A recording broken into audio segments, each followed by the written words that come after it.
Sometimes, the most broken souls find each other when they need it most. In the frozen wilderness of Montana Territory, 1883, an old mountain man named Abel Rawlins hears a cry that cuts through the winter wind. He finds a young woman barely alive, her legs broken, dragging herself through the snow. She whispers only 3 words. He's still out there. Abel has lived alone for 20 years, but something about this broken stranger touches his heart. He carries her back to his cabin and nurses her back to health. As winter closes in around them, Abel learns the truth about who she's running from. The man hunting her is tied to Abel's own dark past. When that man finally comes riding up the mountain in a blizzard, Abel must choose between the safety of solitude and fighting for someone who needs him. What secret connects this mysterious woman to the sins Abel thought he'd left behind? Before we jump back in, tell us where you're tuning in from. And if this story touches you, make sure you're subscribed, because tomorrow I've saved something extra special for you. Abel Rawlins had not spoken to another human being in 4 months, and that suited him just fine. The silence of the Montana Territory wilderness wrapped around his log cabin like a familiar blanket, broken only by the occasional crack of settling timber or the distant howl of wolves echoing across the valley. At 50 years old, his hair had turned silver as mountain snow, and his beard hung thick and wild down to his chest. His hands, scarred and weathered from 2 decades of mountain living, moved with the practiced efficiency of a man who had learned to depend on no one but himself.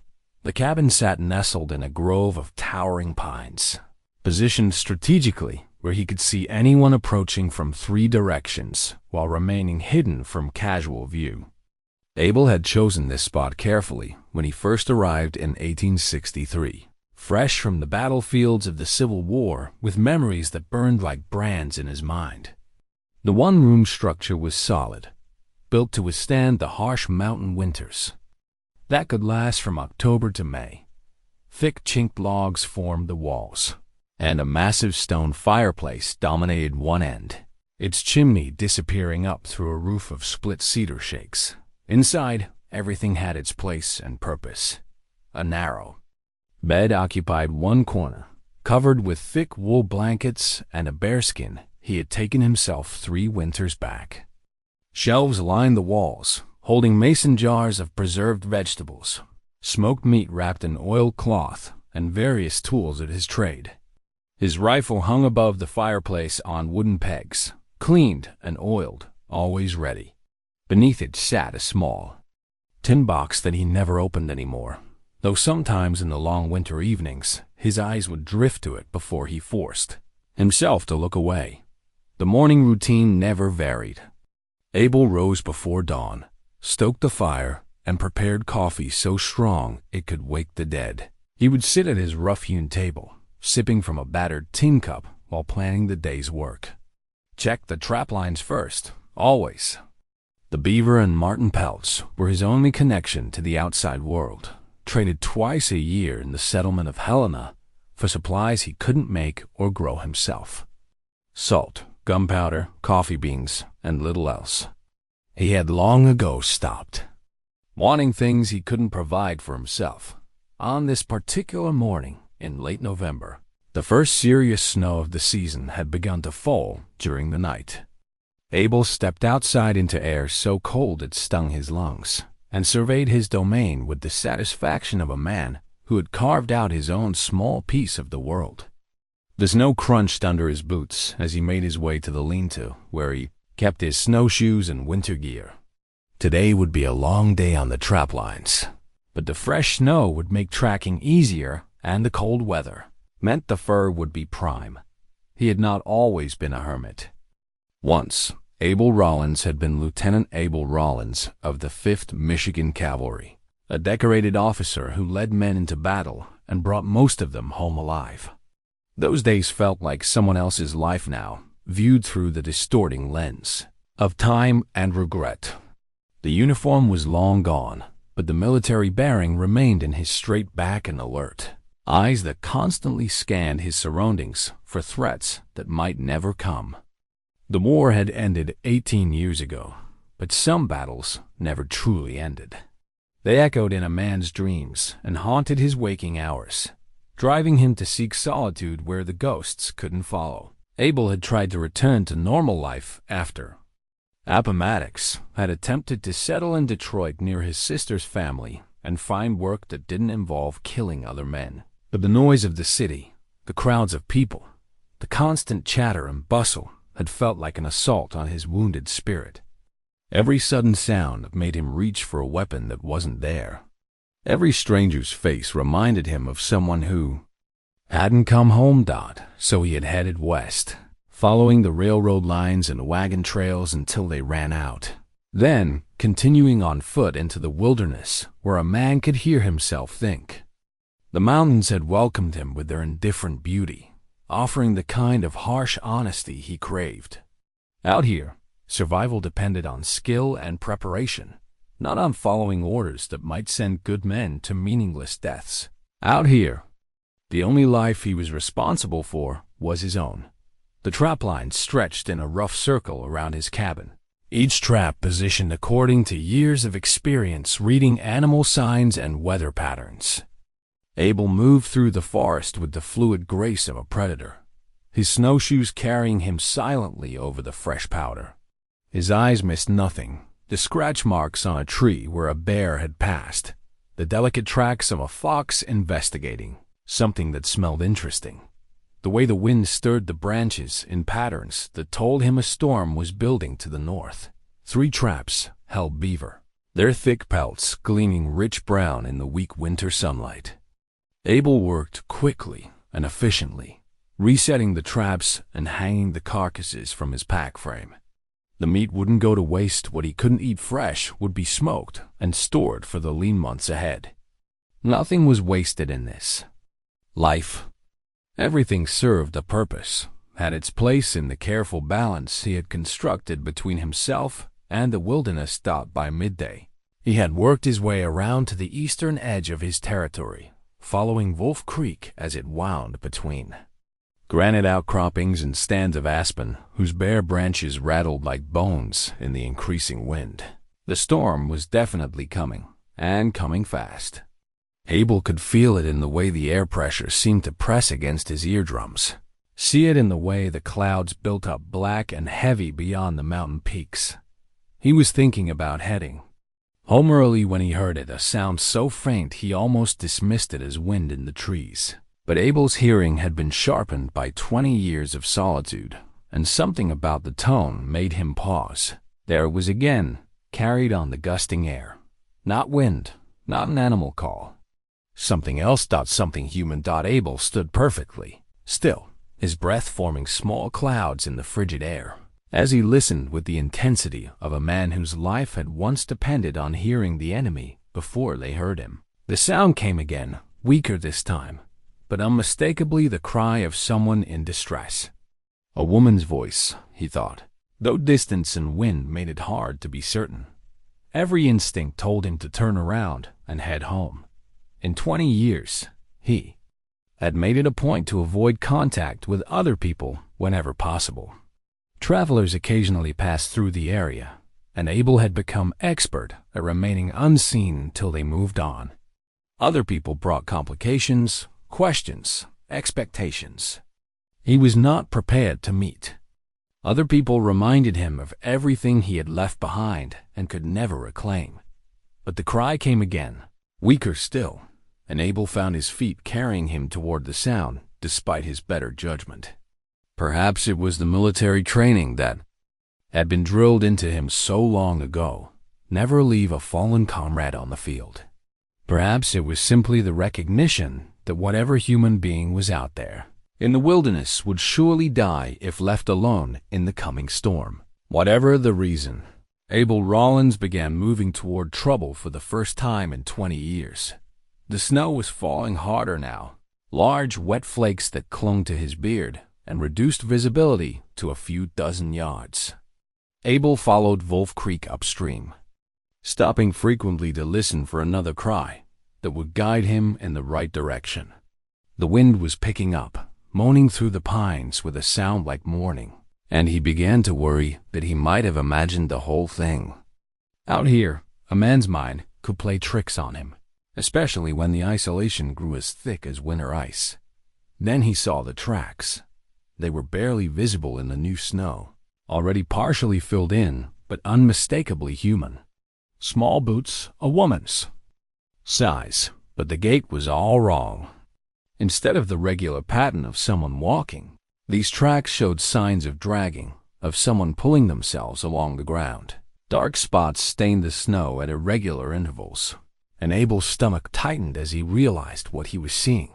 Blood, a lot of it. The tracks led away from the creek and up, a gentle slope toward a stand of young pines. Abel followed them with growing urgency, his pulse quickening in a way it hadn't in years.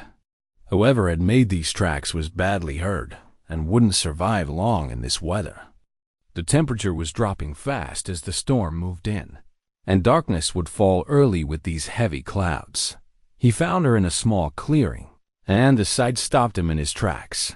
She was young, probably no more than 25, with dark hair that had escaped from what must have once been a neat arrangement and now hung in tangled strands around her pale face. Her dress, once probably a respectable traveling outfit, was torn and stained with blood and mud, but it was her legs that made Abel's breath catch in his throat. They were twisted at unnatural angles, clearly broken, and she had been dragging herself through the snow using only her arms. She lay on her side now, barely conscious, her lips blue with cold, and her breathing shallow and irregular. A small leather satchel was clutched against her chest, and Abel could see that her knuckles were bloody from pulling herself over rocks and fallen branches. How far she had come like this, he couldn't imagine. The sheer will it must have taken just to stay alive was staggering. Abel approached carefully, not wanting to startle her, but her eyes remained closed. When he knelt beside her in the snow, he could see that she was shivering uncontrollably despite her unconscious state. Hypothermia was setting in fast, and those broken legs needed immediate attention if she was going to survive. "Ma'am," he said quietly, his voice rusty from disuse. "Ma'am, can you hear me?" Her eyes fluttered open, brown eyes, he noticed, dark as creek stones, and for a moment they were unfocused with pain and cold. Then they fixed on his face, and he saw intelligence there and desperate hope. "Please," she whispered, her voice barely audible. "He's still out there. Don't let him find me." Then her eyes rolled back, and she lost consciousness again, leaving Abel kneeling in the snow with more questions than answers and a decision that would change everything. For a long moment, Abel stared down at the unconscious woman, his mind racing through options with the methodical precision of a man accustomed to making life-or-death decisions under pressure. The storm was intensifying, snow falling so thick now that he could barely see 20 feet in any direction.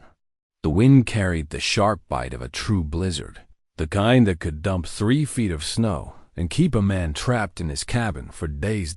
She would die if he left her here. That much was certain. But taking her with him meant complications he had spent 20 years avoiding. Someone was looking for her, someone she feared enough to drag herself through miles of wilderness with 2 broken legs rather than wait for rescue.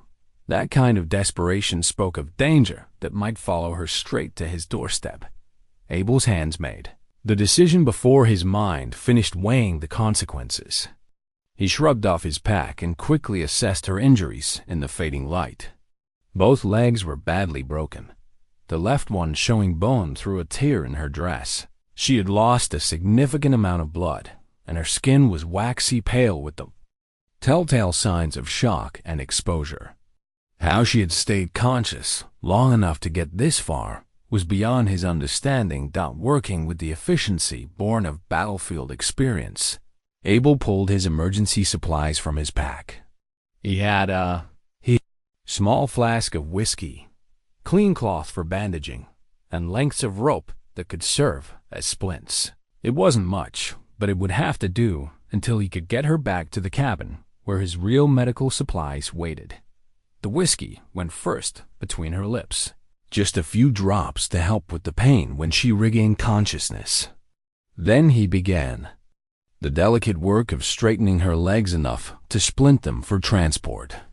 Even unconscious, she moaned when he touched the brakes, and Abel found himself murmuring reassurances he hadn't spoken in decades. "Easy now," he said quietly, his breath forming clouds in the frigid air. "I know it hurts, but I've got to get these set or you'll lose the legs entirely." He fashioned rough splints from straight pine branches, binding them with torn strips from his own shirt since her dress was too damaged to provide clean cloth. The bleeding had mostly stopped, which was encouraging, but she needed proper medical attention soon. Abel had treated battlefield wounds during the war, but those had been men with strong constitutions and field hospitals nearby. This young woman was already pushed far beyond what the human body should endure. As he worked, his eyes kept drifting to the leather satchel she clutched so tightly. Even unconscious, her fingers remained wrapped around it with desperate strength. Whatever it contained was important enough to hold on to through unimaginable pain.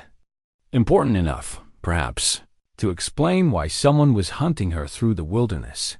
The snow was coming down so hard now that it hissed against the trees with a sound like rushing water.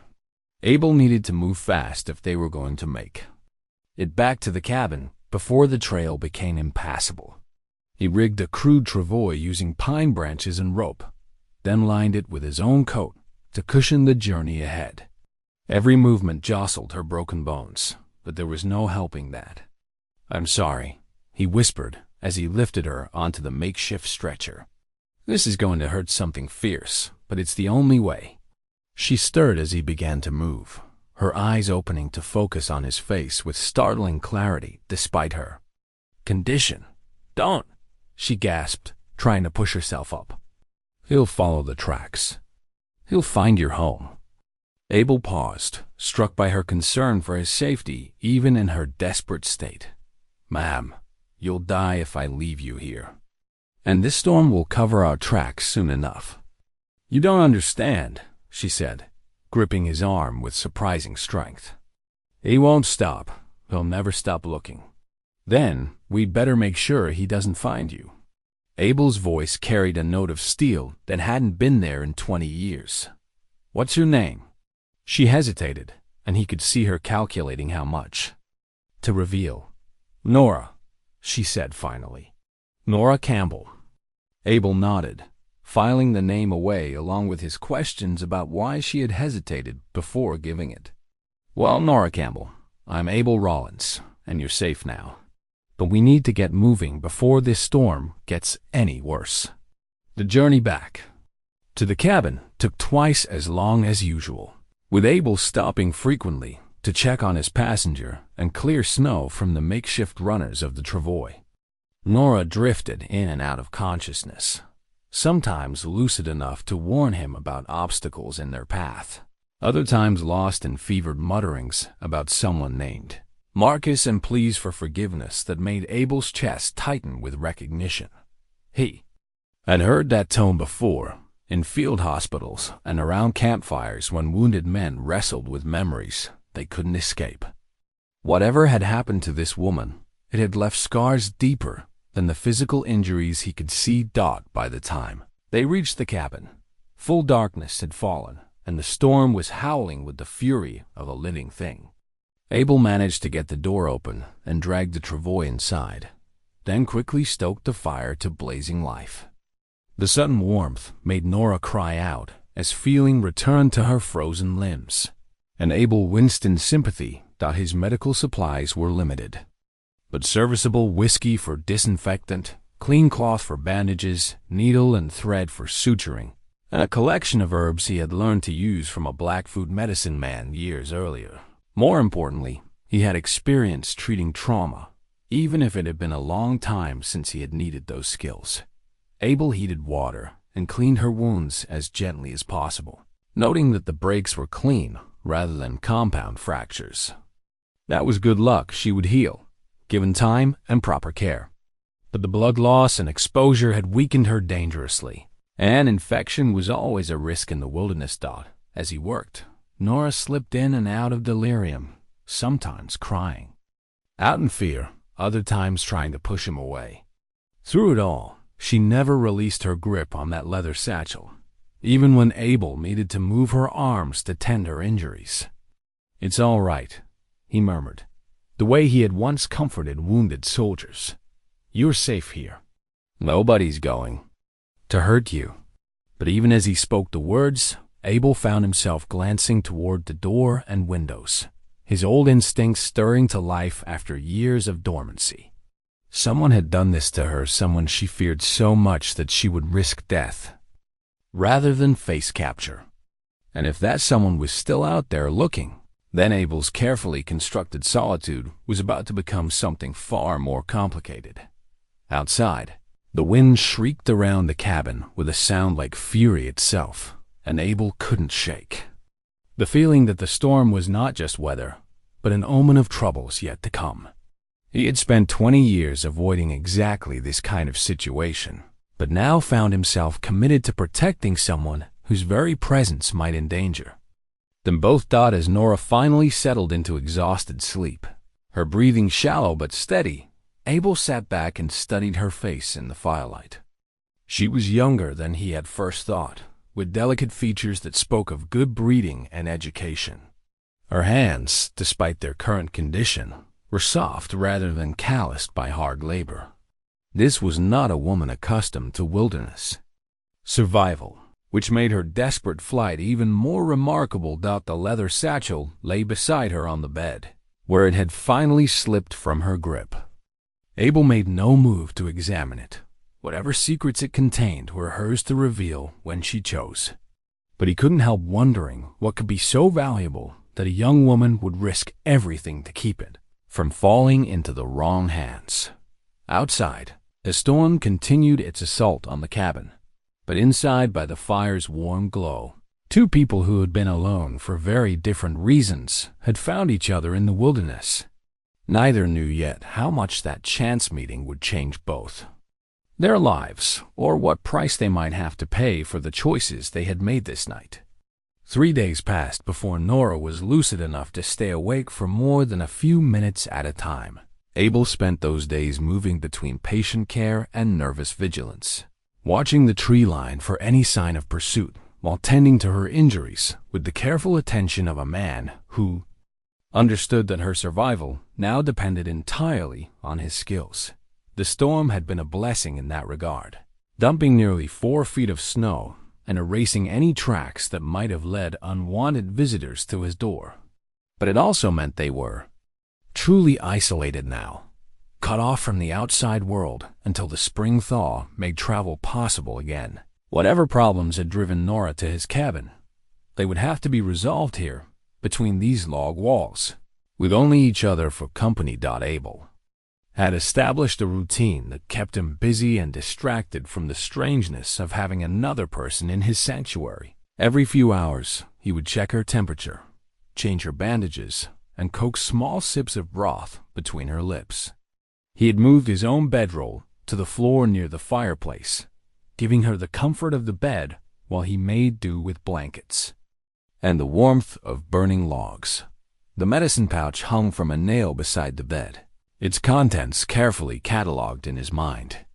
Willow bark for pain and fever, echinacea root to fight infection, comfrey leaves to promote healing.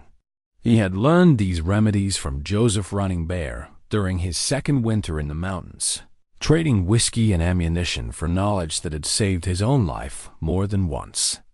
Now, he hoped it would be enough to save hers. On the morning of the 4th day, Abel woke to find brown eyes watching him with clear intelligence.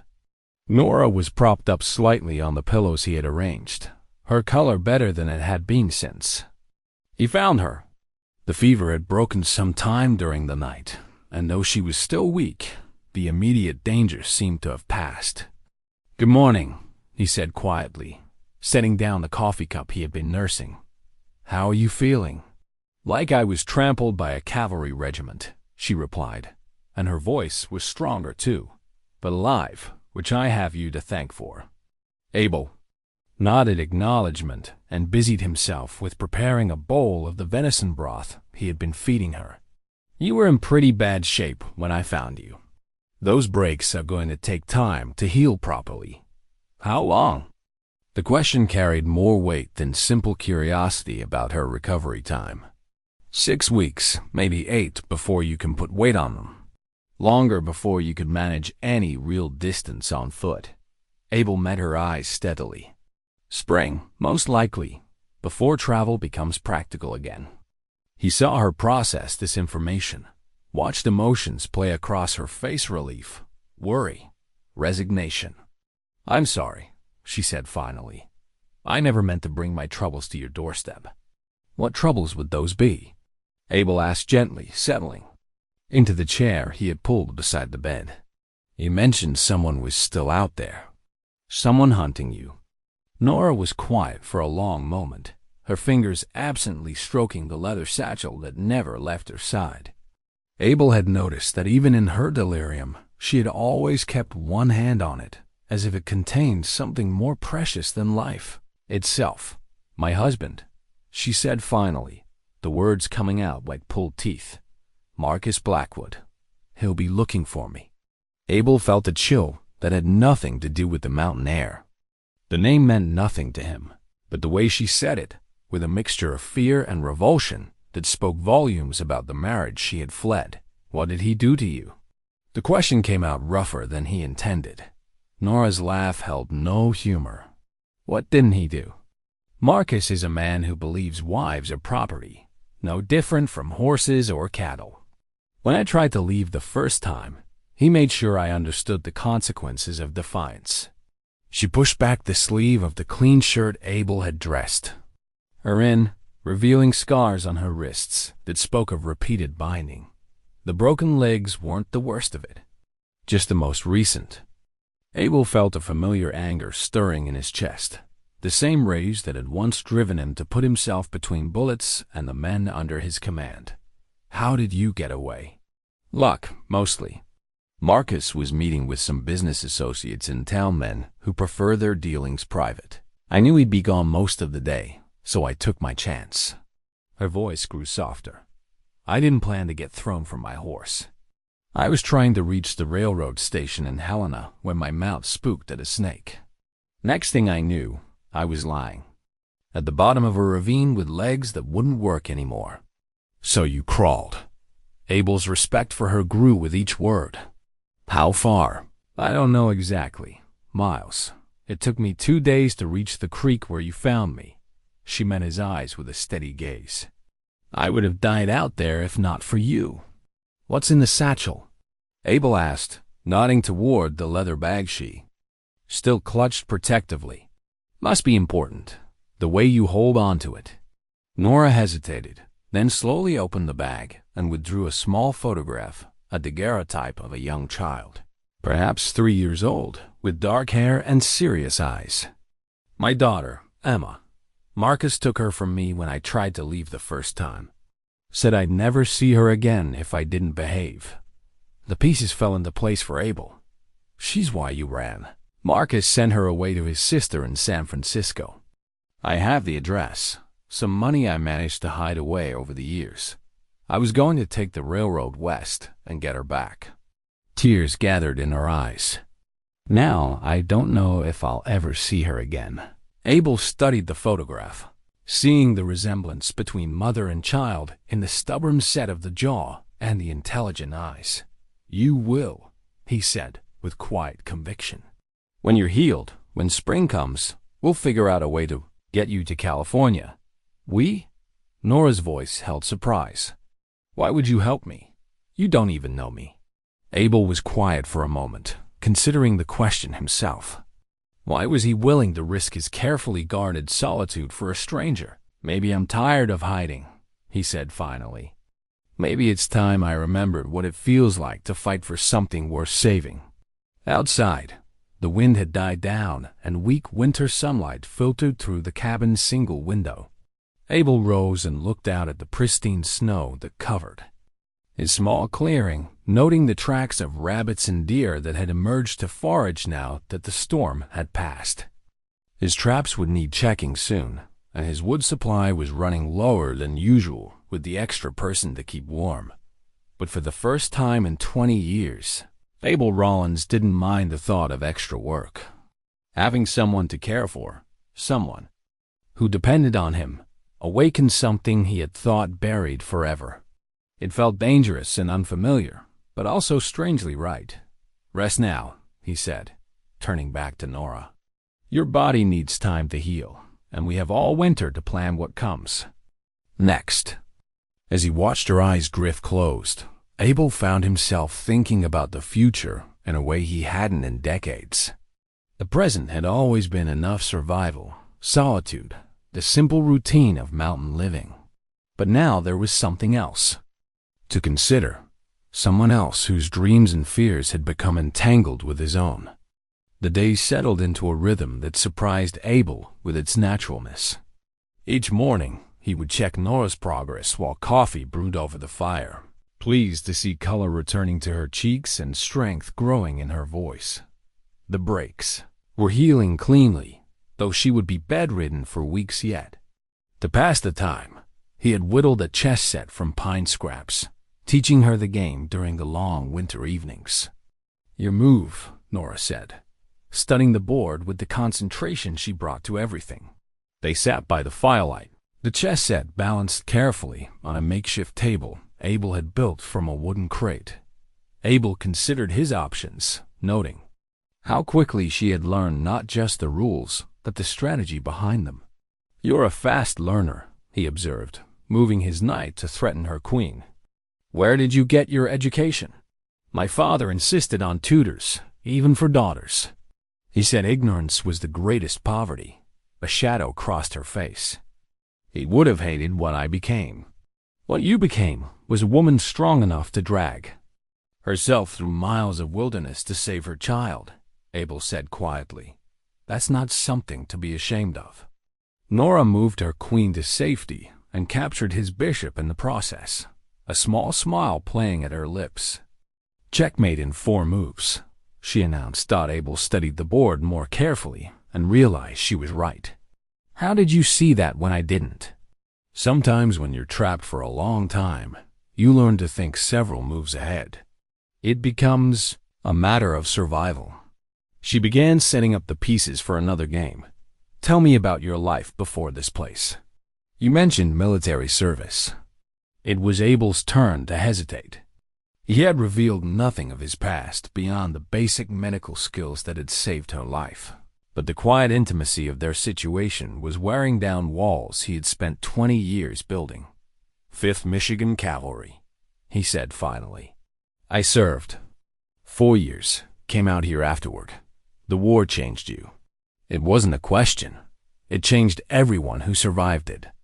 Abel moved his pawn forward, beginning the new game. "Some just hit it better than others. Is that what you're doing here?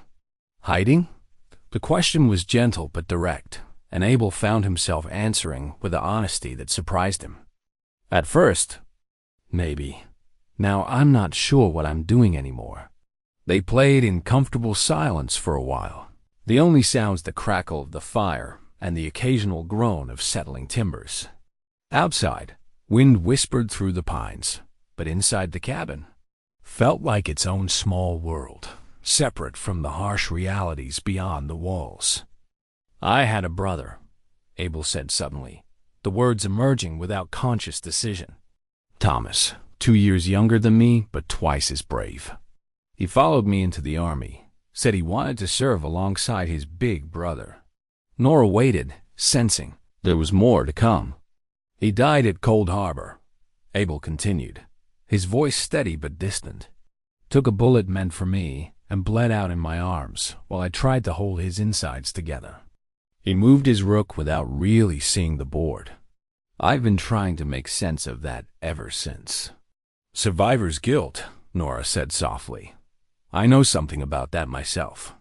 Abel looked up from the chess pieces to meet her eyes. "What do you have to feel guilty about?" "I left Emma behind. When I ran the first time, I should have taken her with me, no matter the risk. Instead, I let Marcus convince me that I was being selfish, that she was better off without a mother who couldn't provide for her properly. Tears gathered in her eyes.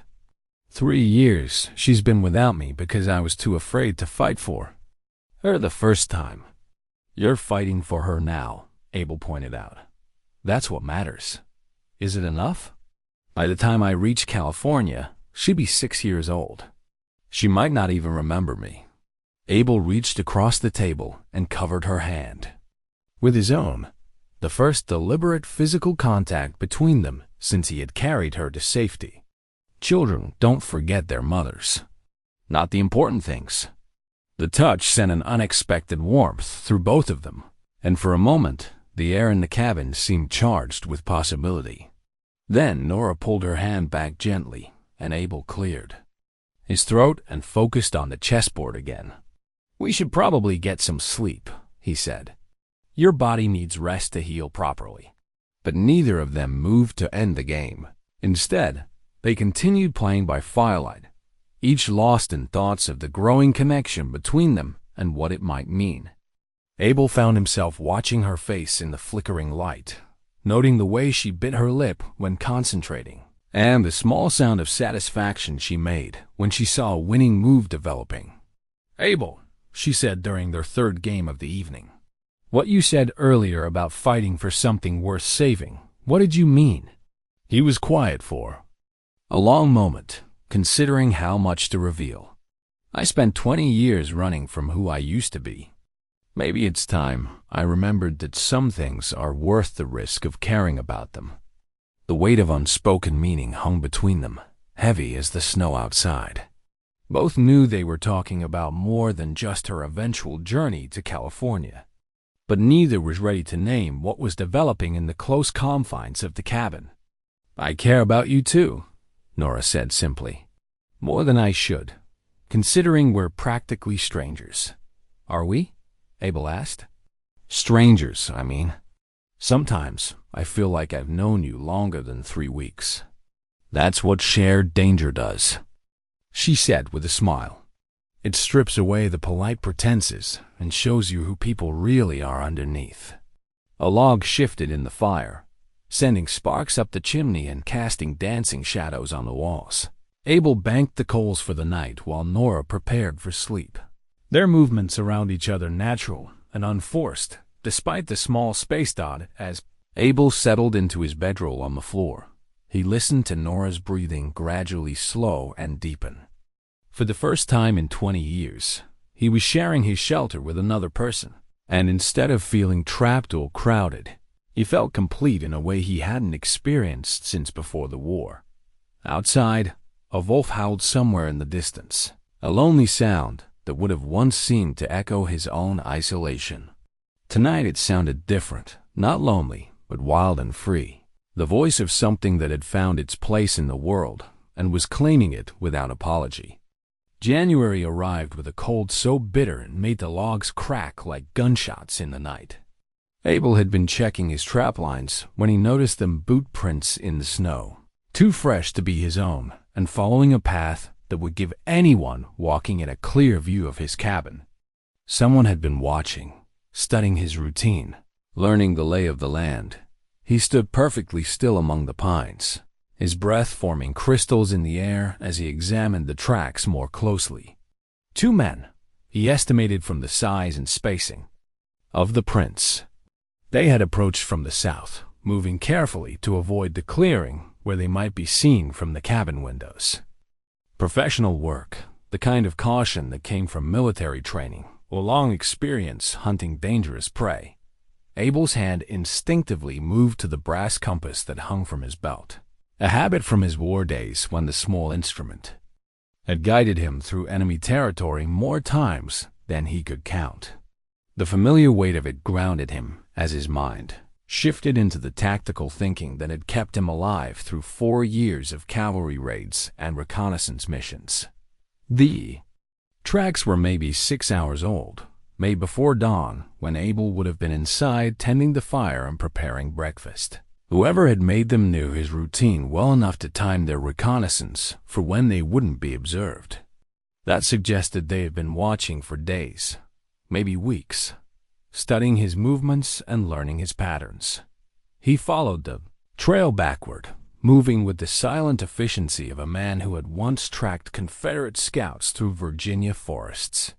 The prints led to a rocky outcropping about half a mile from the cabin, a natural observation post with excellent sightlines and good cover. Cigarette butts lay scattered among the stones, enough of them to suggest the watchers had spent considerable time here. Abel knelt and examined the butts more closely. Store-bought tobacco, the expensive kind that came from back east, not the rough-cut leaf that local men usually favored. These were city cigarettes, smoked by men with money and refined tastes. Men like the husband Nora had described. The realization hit him like a physical blow. Marcus Blackwood had found them. Abel made his way back to the cabin with forced casualness, knowing that if the watchers were still out there, any sign of alarm would tell them their presence had been discovered.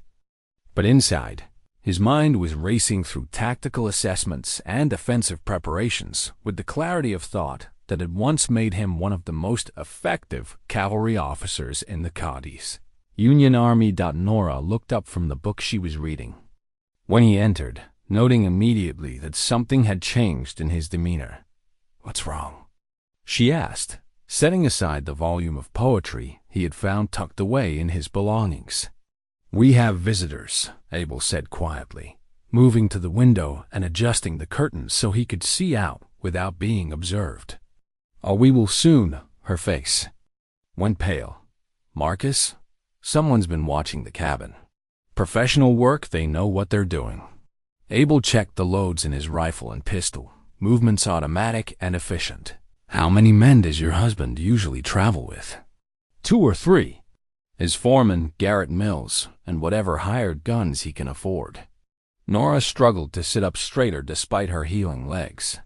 "Abel, you don't understand what kind of man Marcus is. He won't just take me and leave. He'll kill you for helping me. Let him try." The words came out with such quiet conviction that Nora felt a chill that had nothing to do with the mountain cold. For a moment, she glimpsed the soldier Abel had once been, the man who had led cavalry charges and brought his men home alive. "He's not just brutal," she continued urgently. "He's smart, calculating. During the war, she stopped abruptly, realizing what she had almost revealed. "He served?" Abel's voice sharpened with interest. "What unit?" Nora hesitated, then realized that holding back information now could get them both killed. 5th Ohio Infantry, then transferred to some kind of special assignment. He never talked about it much, but I know he held rank. Colonel, I think. Abel absorbed this information with the grim recognition of a man who understood exactly what he was facing. A military background explained the professional reconnaissance and suggested that Marcus Blackwood was far more dangerous than a simple, brutal husband. He was a trained soldier with command experience and the resources to hire competent help. "We need to talk about your options," Abel said, settling into the chair beside her bed. "If he's found us, he'll move soon. This weather won't keep him away much longer." "What options?" Nora's voice carried a note of despair. "I can't run with these legs, and I won't ask you to die for me." "You're not asking. I'm offering." Abel met her eyes steadily. "But I need to know everything about him if we're going to have a chance. His habits, his weaknesses, anything that might give us an advantage." Nora was quiet for a long moment, gathering courage to speak about memories she had tried to bury. "He's arrogant," she said finally. "Believes his own reputation is enough to intimidate most people. When he decides he wants something, he takes it, and he doesn't expect resistance." "That could work in our favor," Abel mused. "Arrogant men make mistakes. But he's also careful when it comes to his own safety. He'll send the hired men first, see how you react. If you kill them, he'll know you're dangerous and plan accordingly." Abel nodded, his mind already working through defensive scenarios. The cabin was well positioned, with good fields of fire and limited approaches. But it was also isolated, with no possibility of reinforcement or retreat. Whatever happened would be decided here, in the snows of Montana, between people whose past had converged in ways none of them could have predicted. "There's something else," Nora said hesitantly. "Something I should have told you before." Abel waited, sensing that whatever she was about to reveal would change everything yet again. "The money in my satchel, it's not just savings I managed to hide away. It's proof of Marcus's business dealings, financial records that could send him to prison if they reached the right authorities." She met his eyes with a mixture of shame and defiance. "I didn't just run from him, Abel. I robbed him." Outside, the wind picked up again, howling around the cabin with renewed fury. But Abel found himself smiling grimly at this new information. A man fighting to recover stolen property would be even more motivated than one simply retrieving a Tweering's runaway wife.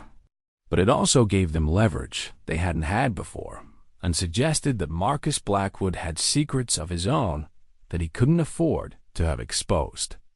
"Good," Abel said simply. "That gives us something to work with." That night, Abel couldn't sleep. He sat by the window with his rifle across his knees, watching the tree line for movement while his mind wrestled with memories he had tried to bury for 20 years. The mention of Marcus Blackwood's military service had triggered something deep in his consciousness. A nagging familiarity that he couldn't quite place that Nora had dosed fitfully, her rest troubled by nightmares that made her cry out in her sleep.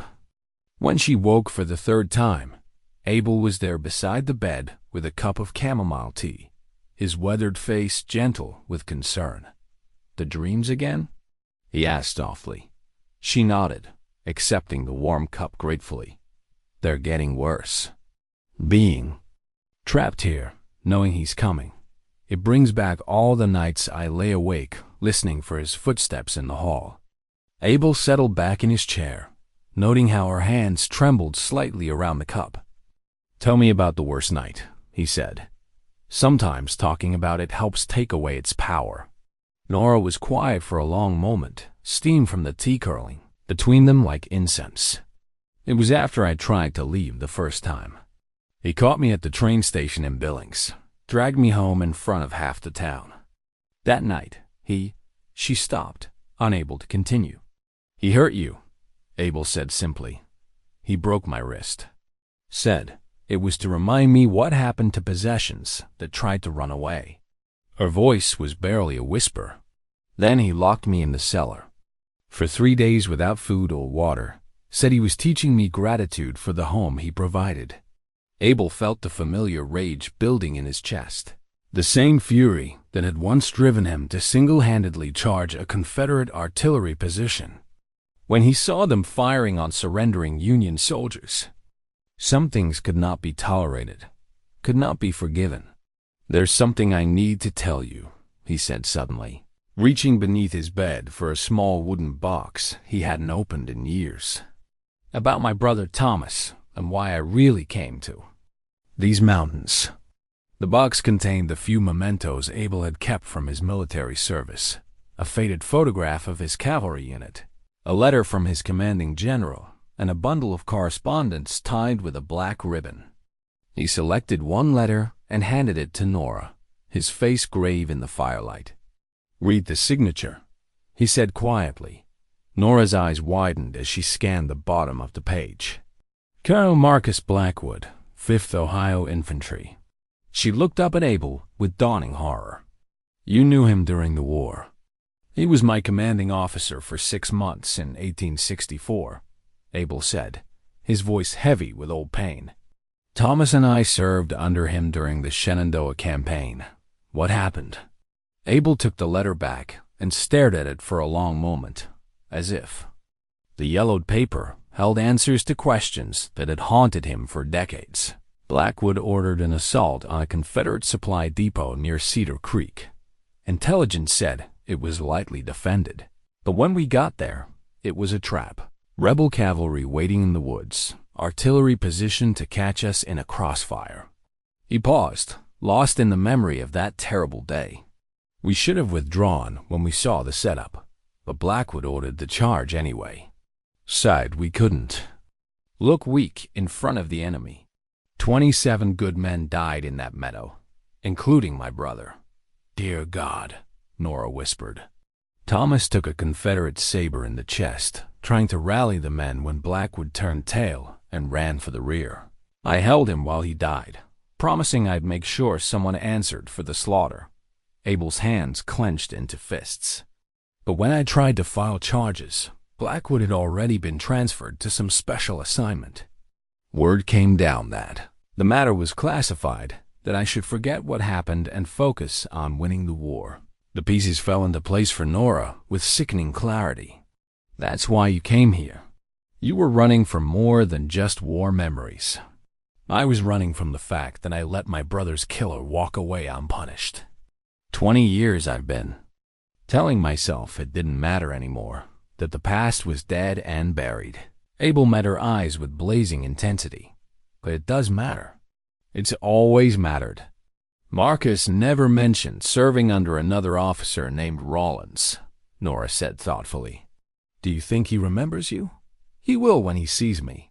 I put a bullet in his shoulder during that retreat, told him if I ever saw him again, the next one would be center mass. Abel's voice carried the cold certainty of a man who had waited 20 years for a chance at justice. Some promises are worth keeping, no matter how long it takes. Outside, an owl called from somewhere in the darkness, its voice carrying across the snow-covered clearing like a harbinger of things to come. Abel moved back to the window, studying the shadows between the trees with eyes that had learned to see death before it arrived. There's something else, Nora said hesitantly, about those financial records I took from Marcus. They're not just evidence of illegal business dealings. They're proof that he's been selling weapons to hostile Indian tribes, using his old military connections to acquire surplus army rifles and ammunition. Abel turned from the window, his expression grim. That's treason. The authorities in Helena have been investigating rumors for months, but they've never been able to find proof. Marcus is too careful, too well connected. She gestured toward the leather satchel. But those documents show everything: purchase orders, delivery schedules, payment records. Enough to hang him if they ever reach the territorial government. Then we make sure they do, Abel said with quiet determination. After we deal with him here, you mean to kill him? It wasn't a question. Abel was quiet for a long moment, considering his answer carefully. I mean to give him the same chance he gave my brother and those 26 other men. If he chooses to fight, that's his decision. Dom was still hours away, but both of them could feel the weight of approaching confrontation settling over the cabin like a shroud.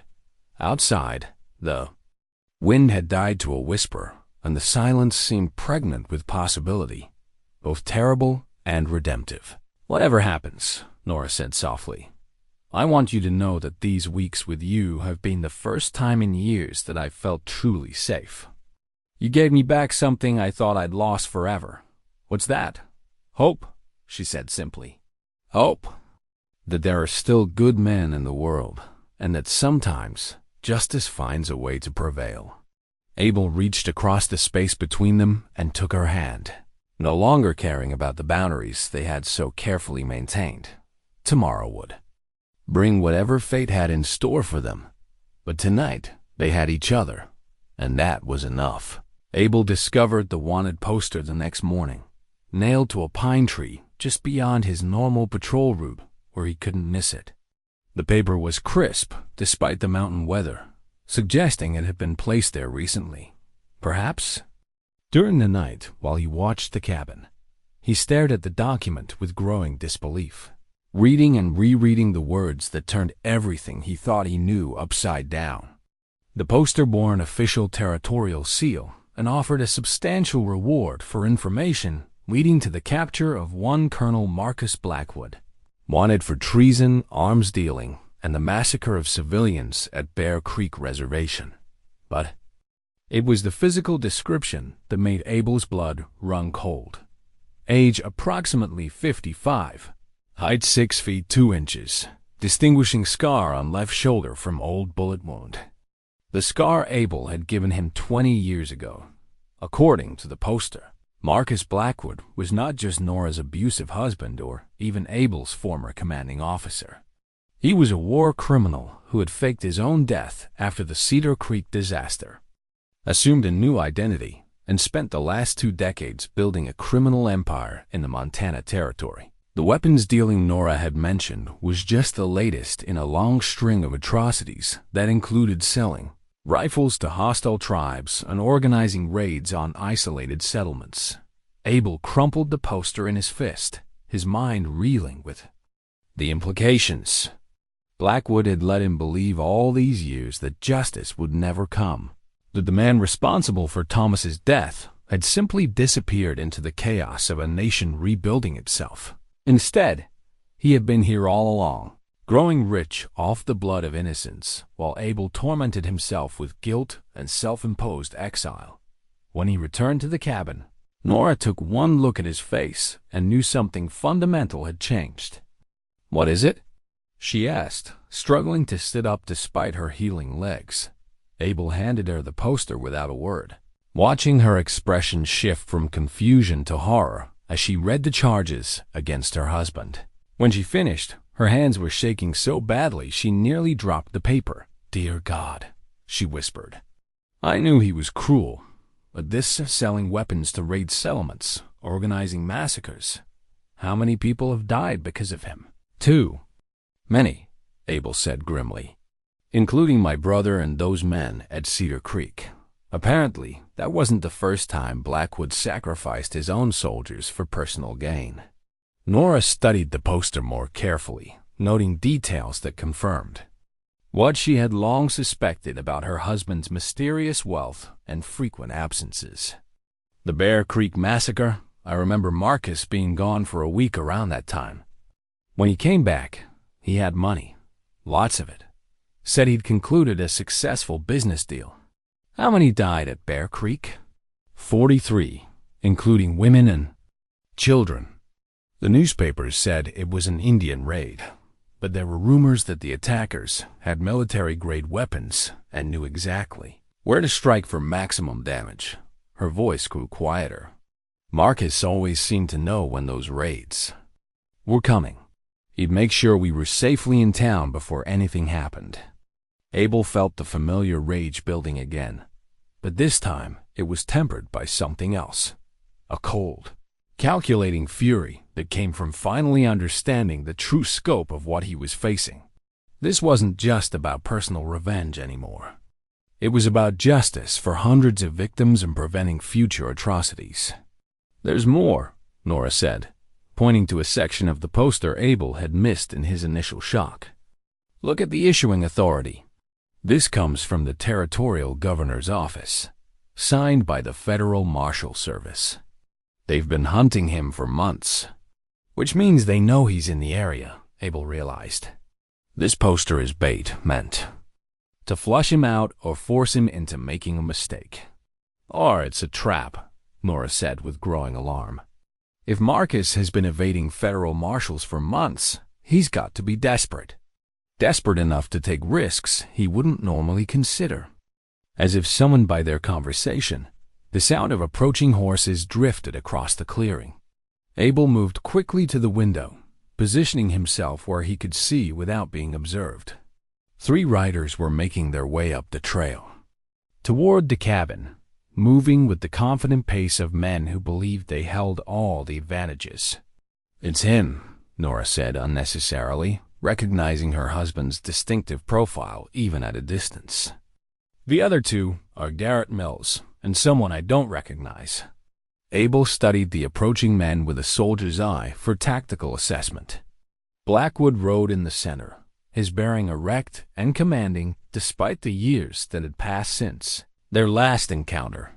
He was older, grayer, but still carried himself with the arrogant confidence Abel remembered from their military service.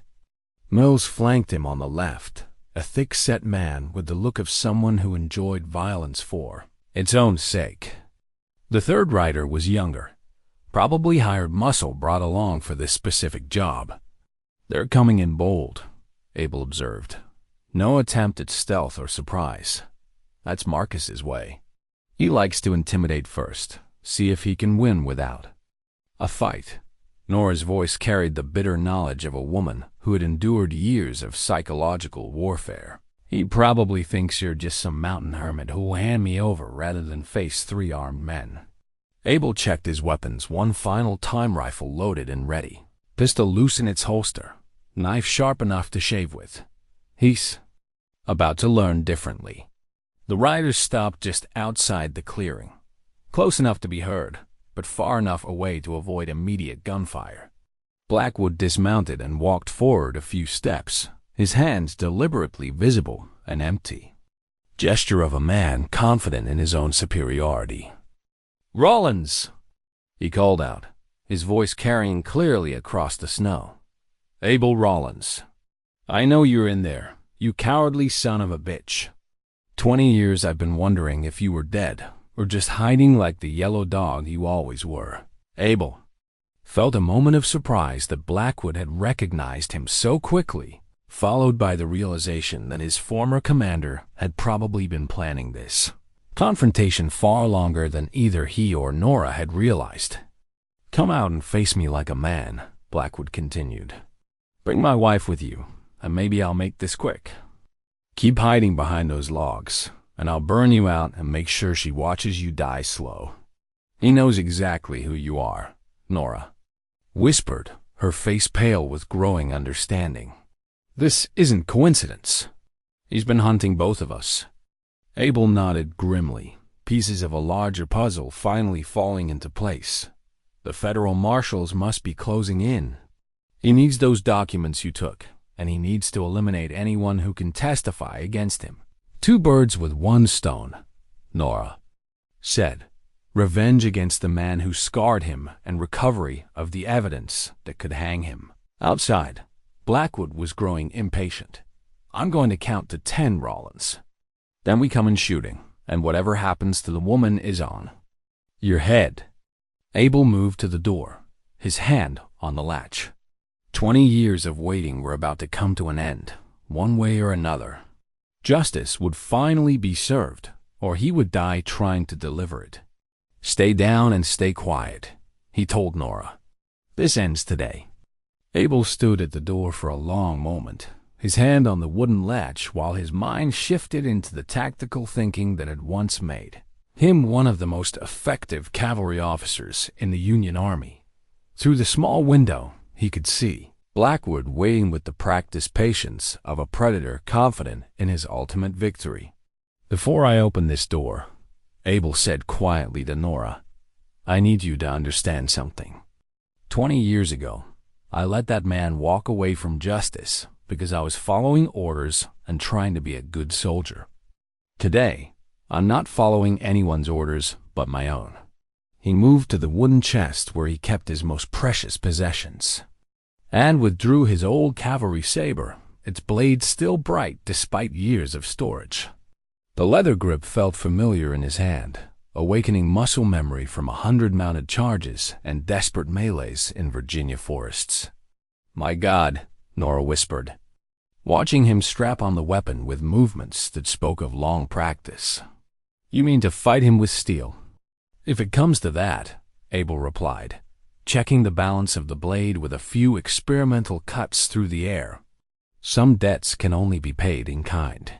Outside, Blackwood had begun his count, his voice carrying the theatrical menace of a man who enjoyed the psychological aspects of intimidation as much as the physical violence that followed. 3, he called. 4. Abel moved to the fireplace and selected several pieces of burning wood, wrapping them in oiled cloth to create makeshift torches. If Blackwood wanted to threaten fire, Abel would give him more than he bargained for. "What are you doing?" Nora asked, watching his preparations with growing alarm. "Changing the terms of engagement," Abel replied. positioning the torches where he could reach them quickly. "Blackwood expects me to either surrender or hole up in here like a trapped animal. He's not prepared for someone who'll take the fight to him. You can't face 3 armed men alone." Abel paused in his preparations and knelt beside the bed, taking her hands in his weathered ones. "I've been alone for 20 years, Nora, but today I'm fighting for something more than just a survival. I'm fighting for my brother's memory, for those innocents at Bear Creek, and for you." He leaned forward and kissed her gently, a gesture that carried all the tenderness and longing that had grown between them during their weeks together. When they parted, both had tears in their eyes. "If I don't make it through this," Abel said softly, "there's a cache of supplies hidden beneath the floorboards under my bed.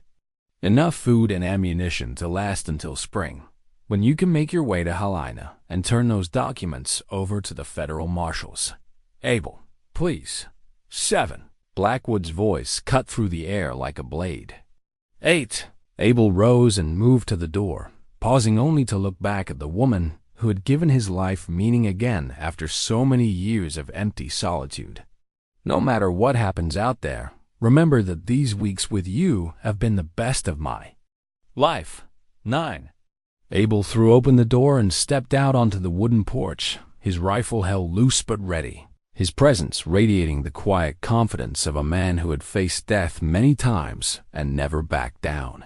The sight of him seemed to surprise Blackwood, who had perhaps expected a broken hermit rather than the straight-backed soldier who stood before him. "Well, well," Blackwood said with genuine amusement.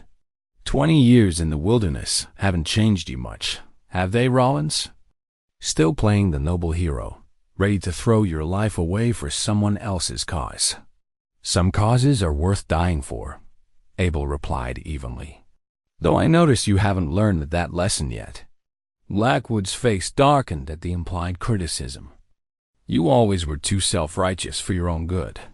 Even when your brother was bleeding out in that meadow, you had to play the martyred saint instead of accepting that war requires sacrifices. Thomas died because you were a coward who sacrificed good men to save your own skin," Abel said, his voice carrying across the clearing with deadly quiet. "Just like you've been doing ever since selling weapons to murderers, organizing massacres, hiding behind other people's blood while you count your money." "I've built an empire in this territory," Blackwood snarled. "Made myself rich and powerful while you've been hiding in the woods like a wounded animal. Who's the real winner here, Rawlins?" "The man who can still sleep at night," Abel replied. "The man who doesn't have to look over his shoulder for federal marshals." Blackwood's confident expression flickered for just a moment, confirming Abel's suspicion that the net was closing around his former commander. "You think those territorial fools can touch me? I've got connections they can't imagine, resources they'll never find." "Had," Abel corrected. Past tense, because whatever evidence was in those documents Nora took, it's enough to hang you, isn't it? Otherwise you wouldn't be here personally, taking risks you've avoided for 20 years. Mills and the third gunman had dismounted now, spreading out, to flank the cabin and give themselves better fields of fire. Abel noted their positions with the automatic tactical awareness that had kept him alive through dozens of cavalry actions. "Last chance, Rawlins," Blackwood called. "Send my wife out, and I'll make your death quick. Keep playing the hero, and I'll make sure you live long enough to watch what I do to her before I finish you both." "Your wife?" Abel laughed, the sound carrying genuine amusement. "You mean the woman who was smart enough to steal your secrets and brave enough to crawl through miles of wilderness with broken legs to escape you. She stopped being your wife the moment she chose freedom over fear. She's my property." Blackwood roared, his carefully maintained composure finally cracking. "Everything she is, everything she has, belongs to me. No one takes what's mine and lives to tell about it. Property?" Abel shook his head in disgust. "Thomas was right about you. He said any man who thought he could own another person's soul was already damned. Looks like he was right about that too." The mention of his brother's name seemed to hit its mark, reminding Blackwood of the debt that stood between them. His hand moved toward his pistol, but Abel's rifle was already covering him. "Go ahead," Abel said quietly. "Make your play. You've been running from this moment for 20 years. Time to find out if you've got any more courage now than you did at Cedar Creek." The standoff stretched for long seconds. 3 men with weapons ready, while the mountain wind whistled through the pines and snow began to fall again from the gray sky overhead. In the cabin behind him, Abel could hear Nora's quiet breathing, and he drew strength from the knowledge that whatever happened next, he was finally fighting for something worth saving. Blackwood seemed to reach some internal decision, his face settling into the cold mask Abel remembered from their military service. "Kill him," he ordered his men, "but keep the woman alive. I want to have a conversation with her about those missing documents." Mills drew his pistol with practiced speed, but Abel was already moving, diving sideways off the porch as the first shots rang out across the clearing. Snow and wood chips exploded around him as he rolled behind the woodpile, using the stacked logs for cover while he returned fire. The battle for justice that had been 20 years in the making had finally begun, and Abel Rawlins intended to finish what Cedar Creek had started. This time, there would be no retreat, no unanswered questions, no justice denied. This time, he would see it through to the end, whatever that end might be. The war had come home at last, and with it, the chance for redemption that Abel had thought lost forever. The gunfight erupted with the sudden violence of a mountain storm. Abel rolled behind the woodpile as bullets splintered the logs above his head, the sharp crack of rifle fire echoing off the surrounding peaks. Mills had taken cover behind a boulder, while the third gunman, a lean man with the quick movements of a professional killer, circled toward the cabin's north wall. Abel's military training kicked in with automatic precision. He counted muzzle flashes, tracked movement patterns, and calculated fields of fire while bullets whistled past his position. 3 opponents with superior numbers, but inferior knowledge of the terrain. The advantage was theirs unless he could level the odds quickly. He spotted the broken signal mirror wedged between 2 logs where he had placed it years earlier as an emergency signaling device. Working quickly, Abel angled the mirror to catch the weak winter sunlight and flashed a reflected beam toward the ridge where he knew federal marshals might be watching. If they were as close as the wanted poster suggested, they would recognize the military distress signal and respond. Mills fired again, his bullet taking a chunk out of the log inches from Abel's head. "Come out and die like a man, you coward," the foreman shouted, his voice carrying the cruel satisfaction of someone who enjoyed inflicting pain. Abel waited for the perfect moment, then rose and fired in one fluid motion. His bullet caught Mills in the shoulder, spinning the big man around and dropping his pistol into the snow. The foreman cursed and reached for his backup weapon, but Abel was already shifting position, using the woodpile's shattered logs as stepping stones toward better cover. The third gunman had reached the cabin's corner and was preparing to flank Abel's position when a rifle shot boomed from inside the structure. The man cried out and stumbled backward, clutching his leg where Nora's hastily aimed shot had found its mark. "Good girl," Abel muttered, grateful for her quick thinking despite her injuries.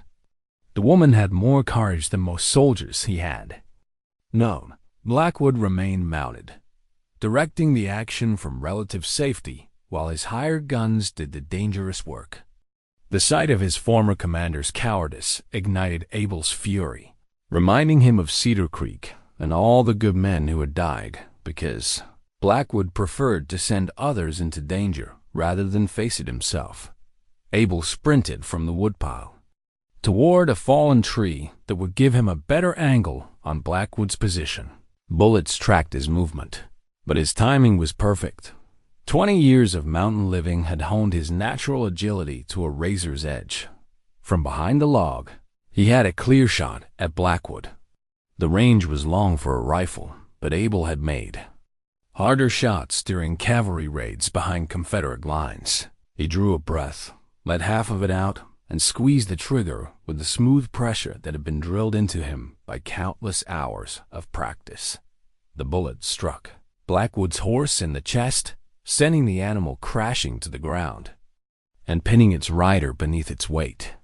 Blackwood screamed in pain and rage as his left leg was crushed under the dying horse's body. "How does it feel to be trapped?" Abel called out, advancing steadily while keeping the wounded Mills covered with his rifle. "How does it feel to be helpless while someone else holds your life in their hands?" Blackwood struggled to free himself from the horse's weight, his face twisted with pain and fury. "You always were a lucky shot, Rawlins, but luck runs out eventually."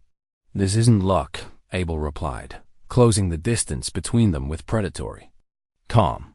"This is 20 years of practice, waiting for this moment." Mills made one last desperate play, drawing a hidden knife and lunging toward Abel with the wild fury of a wounded animal. But Abel had been expecting the move, and his own blade was already in his hand, the cavalry saber that had served him through 4 years of war. The steel rang as the weapons met. Mills' desperate thrust turned aside by Abel's superior skill and experience. The big man overbalanced, and Abel's return stroke opened his throat with surgical precision. Mills collapsed into the snow, his blood steaming in the cold air.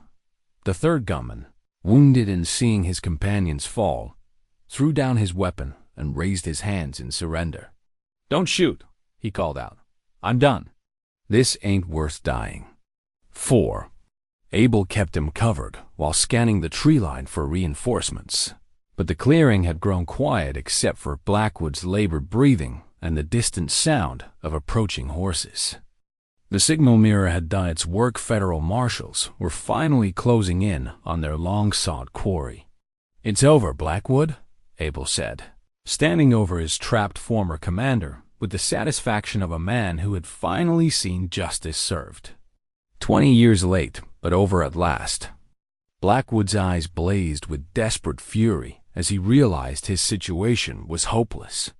Pinned beneath his dead horse, wounded, and facing the man he had wronged 20 years ago, he still possessed the cornered animal's capacity for final violence. "You think this ends anything?" he snarled, working frantically to free his trapped leg. "I've got friends, Rawlins. People who'll hunt you down and make you pay for interfering with my business." "Your business is finished," Abel replied, keeping his rifle trained on his former commander while watching for any hidden weapons. "Those federal marshals I signaled will be here soon, and Nora's got enough evidence to hang you 3 times over." From his shirt pocket, Abel withdrew the small metal dog tags that had belonged to his brother Thomas, the identification that had come back with his personal effects after Cedar Creek. He had carried them for 20 years, a constant reminder of justice denied and promises unkept. "Thomas wanted to be a teacher after the war," Abel said quietly, his voice carrying across the bloody snow. "He was going to marry a girl back in Michigan, maybe start a family. He had plans, dreams, a future you stole from him." Blackwood managed to pull a hidden derringer from his boot, but his movements were sluggish from pain and blood loss. "Your brother was a fool who died for nothing, just like you're about to do." The small pistol barked, its bullet going wide as Blackwood's weakened grip betrayed him. Abel didn't return fire immediately. Instead, he walked closer, his boots crunching in the snow as he approached the trapped man with the inexorable patience of fate itself. "He died trying to save the men you abandoned," Abel said, standing now directly over Blackwood with his rifle aimed at the colonel's heart. "He died because someone had to show those soldiers what real courage looked like." "Sentiment," Blackwood spat, though his bravado was cracking as he realized death was approaching. "War doesn't care about courage or cowardice. Only winners and losers." "You're right about one thing," Abel said, his finger tightening on the trigger. "This is about winning and losing. And you lost the moment you decided my brother's life was worth less than your own skin." The shot from inside the cabin came, Without warning, Nora's rifle speaking with deadly accuracy, despite her position propped against the window frame. Her bullet took Blackwood in the shoulder, spinning him sideways and causing him to drop to Derringer. "That's for every night I lay awake in terror," she called out, her voice carrying across the clearing with steel-edged satisfaction. "That's for my daughter growing up without her mother because of your cruelty." Blackwood lay gasping in the snow, blood seeping from his wounds while his strength ebbed away. But his eyes still burned with unrepentant malice, the gaze of a man who would commit the same atrocities again if given the chance. "You think you've won something here," he whispered, his voice growing weaker. "But I'm just one man. There are others like me, others who understand that the strong take what they want and the weak suffer what they must."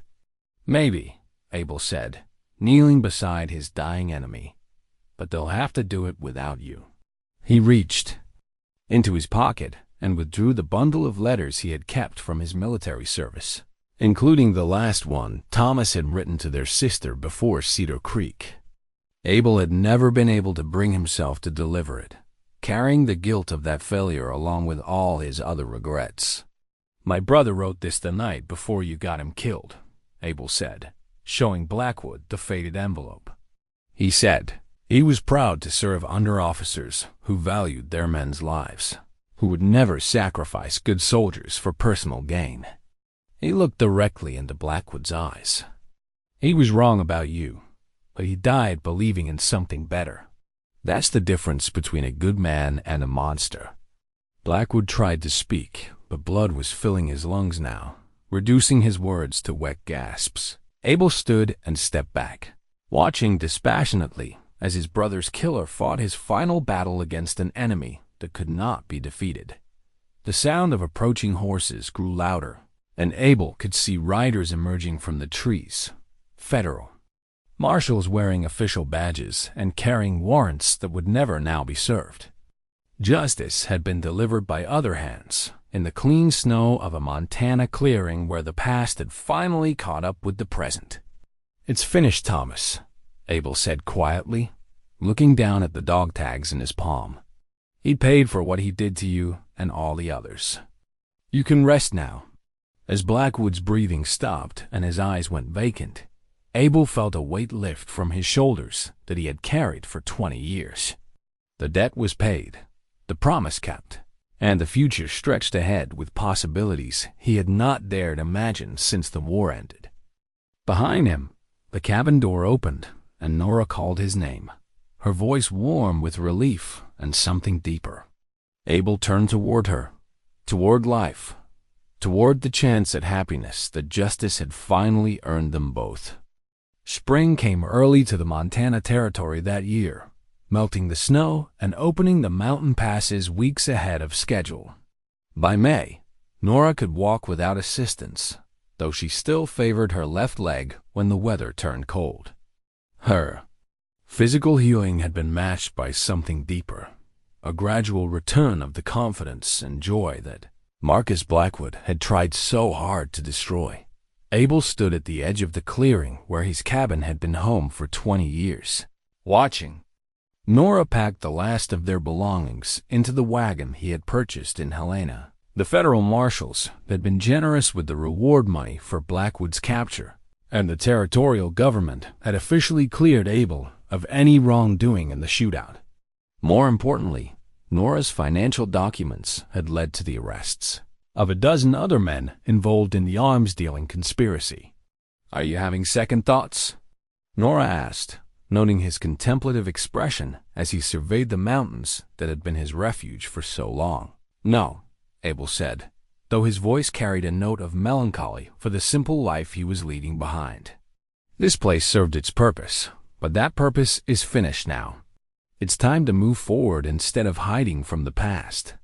They had spent the winter planning their future with the careful attention of people who had learned not to take happiness for granted. California still called to them both, Nora to reclaim her daughter, Abel to start fresh in a place where his reputation as the man who brought down Marcus Blackwood might open doors instead of raising questions.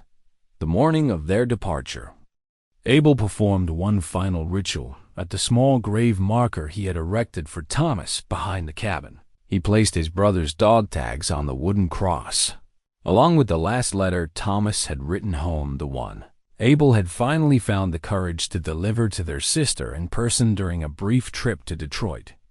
"I kept my promise," he said quietly to the mountain wind. "Justice found him in the end, just like you always said it would." As they reached the main road that would take them to the railroad station in Helena, Nora pulled out a small leather journal and began writing. Abel had encouraged her to record their story, both as a way of processing her own trauma and as a testament to the possibility of redemption that their unlikely meeting had proved. "What are you writing about today?" he asked, noting the small smile that played at her lips as her pen moved across the page. "New beginnings," she said simply, "and the way some people come into your life exactly when you need them most." The train journey to California took 3 days, during which they talked about everything and nothing. Their hopes for the future, memories of the past they could now discuss without pain, and the practical details of building a life together. In a place where both could start fresh, Emma was waiting for them at the San Francisco station, clutching the hand of Marcus's sister who had cared for her during the long separation.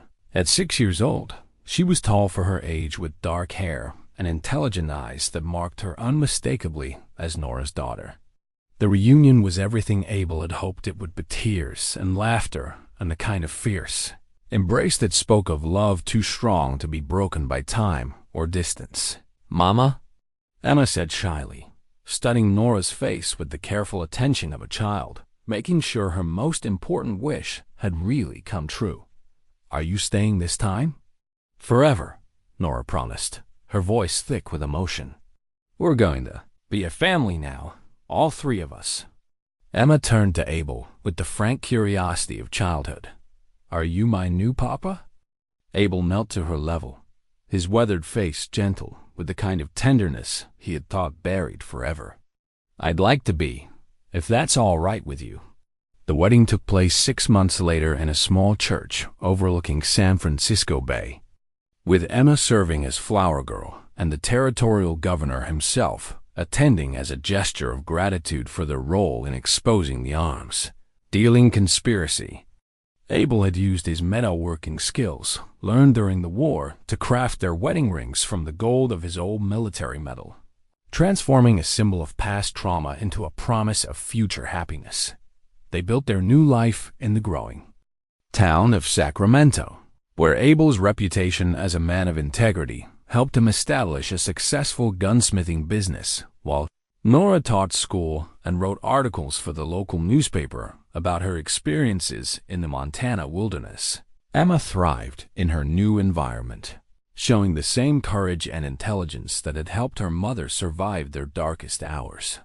On quiet evenings, when Emma was asleep and the house was peaceful, Abel and Nora would sit on their front porch and watch the sunset paint the California hills in shades of gold and crimson. Sometimes they talked about the cabin in the mountains, or the strange chain of events that had brought them together.